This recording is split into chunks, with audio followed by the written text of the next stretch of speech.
Just as with every generation, a big talking point when the PlayStation 5 and Xbox Series X drop is going to be on the sales numbers. Obviously, console wars are a real thing, and I think heading into next generation, it might be an even bigger thing, as I feel like the battle lines have been drawn very, very starkly for next generation. Whatever the case may be, whatever your thoughts on the console wars are, regardless of even just comparing the numbers of both platforms, sales numbers is something always interesting to speculate on, and the latest MCV UK magazine analyst Piers Harding-Royals, head of games research at IHS Markit, revealed strong expectations that PS5 and Xbox Series X might beat the last generation, or rather current generation platforms in sales numbers. We'll go over that as we're getting closer and closer to the launch of the PlayStation 5 and Xbox Series X. Talking points are definitely going to ramp up, and sales numbers is definitely going to be something that everyone talks about. And I really don't think that sales numbers initially point towards anything, because I really do believe that the stock both Microsoft and Sony produce are just gonna go very quickly. It's really, where do you settle in 9 months from now, a year from now? Are you still selling units, or is there still that interest in the console? Because obviously initial interest is going to be incredibly high. The PlayStation 3, for heaven's sake, had very high initial interest, but that's going to taper off after a while. And can you get more and more people to make the jump and invest their $500? The hardcore gamers are going to be all over it, but then you're talking about the more fringe gamers. Can you convince them to drop their $500 or however much it's going to be? MCV UK, Piers Harding-Royals is expecting big sales numbers and noting, although there is quite a lot we don't know about the launch of next generation consoles, my expectation is that both PS5 and Xbox Series X will launch strongly if there are no supply constraints and pricing is within an acceptable range, that being $499 or below. I really think it will launch strongly even at a price point above $500, at $550 even. You know, hitting that $600 price point, I know what everybody's gonna say. They're just gonna point back to the PlayStation 3. However, again, initial interest for the PlayStation 3 was relatively decent, and there were a lot of other issues with the PlayStation 3 than just the price point. I know the funny meme is $599 US, but I really think with the PS5 and with the acceptance of people dropping a lot of money on high-end gaming PCs, I really do think the desire for having a high-quality platform that is a little bit more expensive, it's still gonna be there, but nonetheless, obviously, an acceptable price point is gonna help, and obviously, having enough units on store shelves with all the worries going around about the virus, that is something to consider as well. By strongly, I mean that both the PS5 and Xbox Series X will beat the launch figures of PS4 and Xbox One. Bear in mind, PS4 sold incredibly well initially. It sold out very, very quickly, and it was a hot ticket item during the holidays. Very hard to get your hands on one, and they jacked up the price on eBay. I'm talking about secondhand sellers, so that is something to bear in mind. I hold this view because the PS4 has a significantly bigger active user base compared to the PS3 back in 2013, which should put Sony in a stronger starting position at launch. I also expect Microsoft to have a much more effective launch this generation compared to Xbox One, and to be better positioned to drive early adoption. That is such a great point, especially if backwards compatibility is a thing, because the PlayStation 4 has such an active user base already, and it's a user base that I feel like is incredibly committed. You could look at something like the Nintendo Wii. The Nintendo Wii sold a lot of consoles, however, the attachment rate wasn't that high. They weren't moving a lot of games at times outside of the big budget Nintendo titles. With the PlayStation 4, you'll notice that the people that buy the PlayStation 4, generally speaking, they also buy a lot of games, and that's ideally what you want. You want the consumer to be invested and connected to that console. That's ultimately why the console industry exists, because they're getting you within this ecosystem, and the idea is within this ecosystem, you're going to be spending money on PlayStation Plus, you're going to be spending money on a variety of games, you might be subscribing to various subscription services, whatever the case may be. That is ultimately the goal of consoles. You're not going to be profiting a lot from the console itself, but the idea is to get you invested into that console, and then they have a level of control over you because you've already invested and you've bought into the console. Now it's time to sell you some games, and now it's time to really profit off of everything else we're going to sell you alongside the console. They continued and also noting, quote, "Next gen, I expect a stronger focus on services to differentiate console offerings. It's clear that Microsoft will be focused on Xbox Game Pass, but only as a part of a collection of ways to access content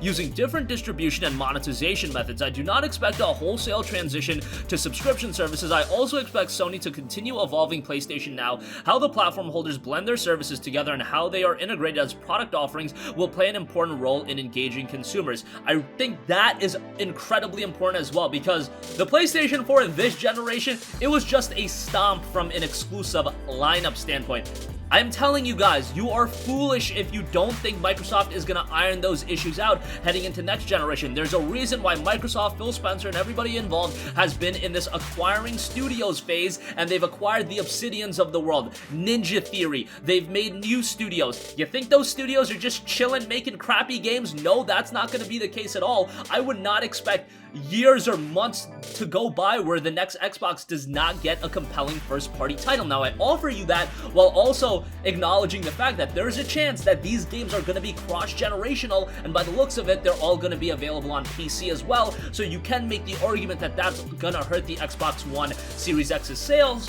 But I do believe that Microsoft ultimately has a different game plan than just selling people as many Xbox One Series X's as they can. I think they want people to just buy their games and be invested into Microsoft IPs, and I do think that's a pretty good logical route to go, especially if you're already thinking about the fact that the PlayStation 5 might have the upper hand from the get-go. But a lot of the different services that are offered on both platforms is really going to be a difference maker. If I look at the Xbox Series X and I'm a console guy and I see Game Pass and they're getting all of these compelling exclusives and they're all available through Game Pass. Game Pass widens its library as well. In PlayStation Now, they're improving it. They just added Control, which I think is a great inclusion, but if they also don't add the first-party games, and Microsoft has high-quality first-party games that they're putting on Xbox Game Pass, well, that might murky the waters a little bit. I know a lot of people would prefer to pay their $10 a month or whatever, go year by year, whatever the case may be, and then subscribe to that service and just have the Series X. There's going to be a lot of,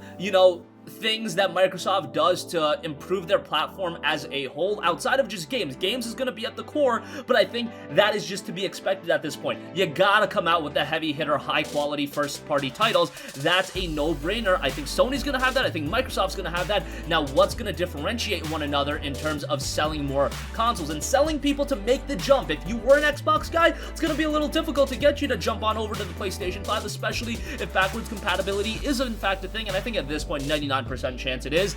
If you're a PlayStation 4 guy right now, what's going to make you jump on over to the Series X if you already have a plethora of PS4 titles? Maybe you even bought them on PSN, so they're going to be directly downloadable to the PS5. Well, you're kind of invested into that platform as well. That's part of the reason why I think Sony's running all these sales right now, to get you more invested into the platform. That's just a hypothesis by me, and a lot of you guys shared that notion in the comments as well, so I do give you guys a lot of credit for that.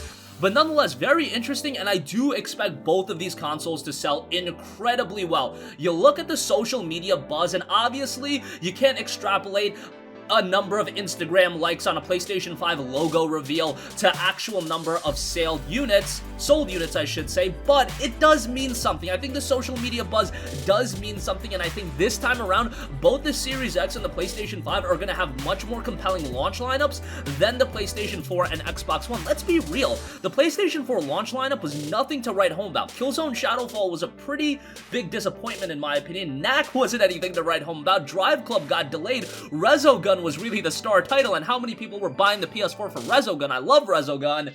But let's be real about that for a second. Xbox One was okay. Forza Motorsport, what was it, 5, Dead Rising 3, and then you had Rise Son of Rome. Rise Son of Rome was a pretty big disappointment to a lot of people. Dead Rising 3 had a lot of technical issues, and Forza is Forza. It's a great game, it's a great series, however, it does cater to its audience, and it's not going to be, I don't think, a system seller for a large portion of the Xbox audience, or gaming audience, rather. But this time around, Xbox isn't going to be going into the release of the Series X with this negative PR and just stick with the 360 if you don't want an always online platform, use games, all that BS where they totally shot themselves in the foot. And then Phil Spencer, this entire generation, has just been doing damage control. He's been rebuilding the Xbox brand, and now it's being received as a high-quality brand again, where they really did damage that brand early on in this generation prior to the release. Obviously, they went back on all that stuff, but when the damage is done, the damage is done. In the case of Sony, you've built up such big brand loyalty, and that's really going to be the name of the game heading into next generation. Brand loyalty is going to be doubly so more important because now Sony has invested people into their exclusives. Backwards compatibility is a thing, and all of these elements are going to come together where I think it's going to be astronomically difficult to get people to jump from one platform to another. What I think is more likely, I think there's going to be a large portion of people that end up buying both consoles. You might be thinking that's $1,000 on gaming consoles in the fall.